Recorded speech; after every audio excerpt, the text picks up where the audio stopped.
Hello, students and campers and whatever you would like to call yourself today in this time of quarantine and everything. Hope you all are doing fine. I am working on this video now. This is the chapter 29, the Sacrament of Matrimony. This is to help you guys prepare for tomorrow's class and, well, tomorrow's quiz and everything. And so today we're going over the Sacrament of Matrimony. So, as we discussed yesterday when we were talking about holy orders, we know holy orders is a sacrament of service. Matrimony also is a sacrament of service. So, marriage is a natural union. So this is something that is discussed throughout the church. It is naturally made.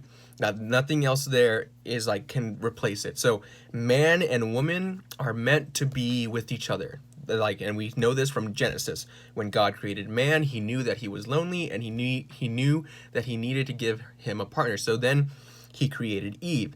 And how did he create Eve? He took from the rib of Adam and then created Eve.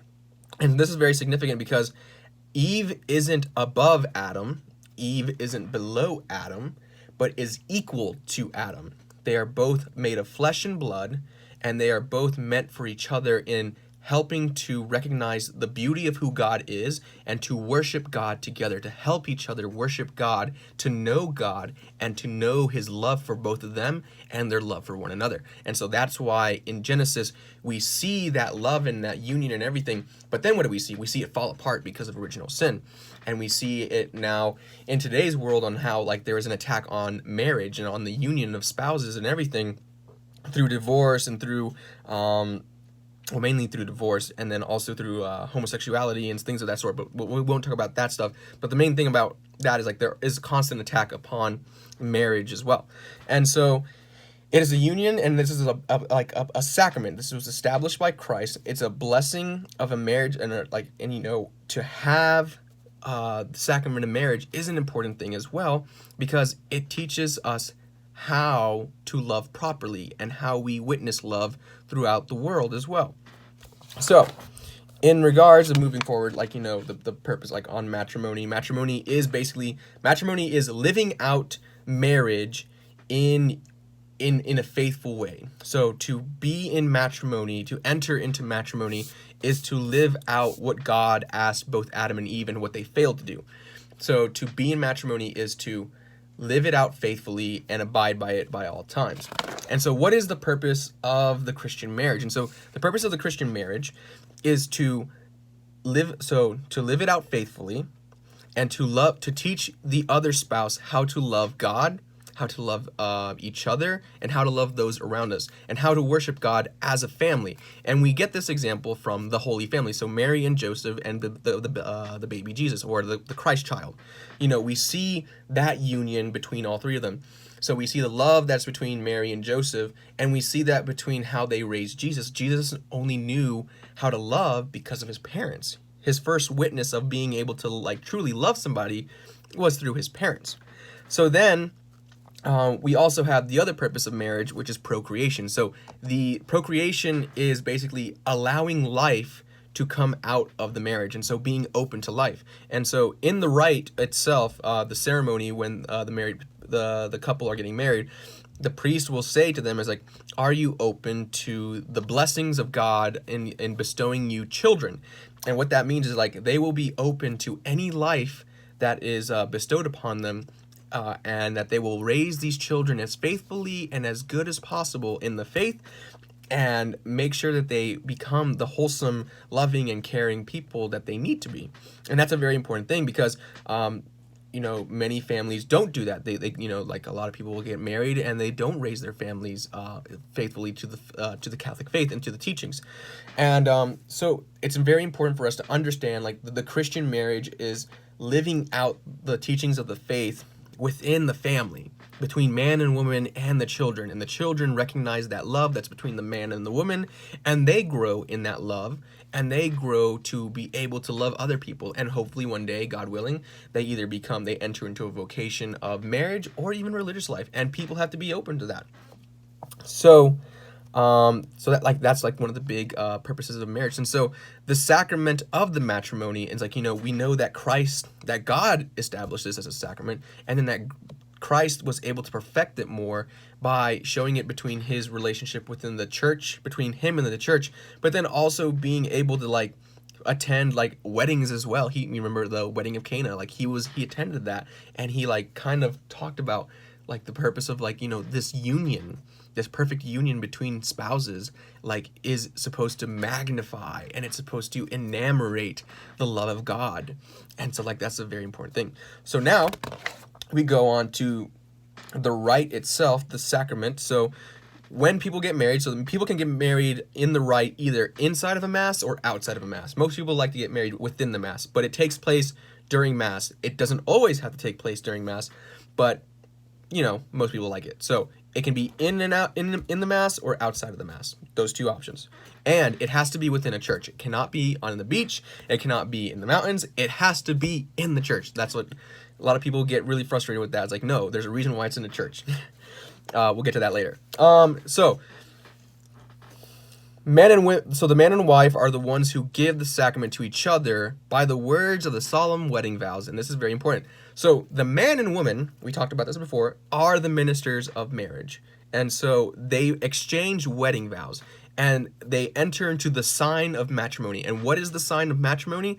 The sign of matrimony is when they join hands together and they basically profess the vows, and right then and there, that's when they're married. It's not when they kiss. That was something that was added a very long time ago. But it's like the sign of matrimony is when it is that point they are married to each other. So they say to each other, so I blank take you blank to be my husband or my wife. I promise to be true to you in good times and in bad, in sickness and in health. I will love you and honor you in all the days of my life. That is the rite of matrimony. When they profess that to each other, when they say that to each other, that's when they're married. So what if they just said? They have just said that they will love each other through good times and bad, through sickness and health, in richness and in poor, and that they will do so, they will do so faithfully, and that there's nothing else, they're not going to do anything else. They will not cheat on each other, they will not leave each other, and they will live happily and faithfully to each other. Why and how? Well, this is again where Christ comes in. So Christ comes into the picture as being this model of like, if you leave Christ and God out of the picture in a marriage, then you have no foundation of your marriage. That's why people are like, when you like couples that pray together or families that pray together, stay together. That's like the very essential element. So if a marriage is founded upon, a relationship with Christ or a relationship with God, then they will know what it means to love. They will know what it means to sacrifice. They will know that they will be able to have faith, hope, and charity through any kind of situation, no matter how bad it gets. And so that's why the relationship with Christ is a most essential element to the marriage itself. So now we go back to the attacks on marriage. So we have had all kinds of things. So like impurity of like, unchaste thoughts that can sometimes enter into the minds of both the man and the woman. Fornication and everything, and adultery, so cheating on each other, or sex outside of marriage, and that that happens quite often, and not even practicing your faith. Like some Catholic couples who marry a person that's not practicing their faith, they may be saying all these things, but they may not mean it. And if they're not meaning it, then the graces of the marriage don't enter into the union whatsoever, and it can be damaging to the soul and to the person. And this is a real thing. That's why married couples are required to do at least, like, I think 3 to 6 months of marriage prep to allow the people to know what they are entering into. They have to know what they are entering into. Otherwise, the marriage is just nothing but just a political statement. It becomes documentation, and that's it. And we can't have that, because this is a sacrament. Christ is involved in this sacrament, and he wants the married couple to live happily and, fruitfully, and to radiate God's love as much as possible. And that's like the most essential part of that. So we have to know that and like really gravitate and grasp it. So again, marriage is a sacrament. It is to be lived out faithfully between man and woman, nobody else. Man and woman, they were made for each other. We know this in Genesis. And so, if anybody gets on to you about oh, I want to get married or something like that, and they're like, why would you want to get married?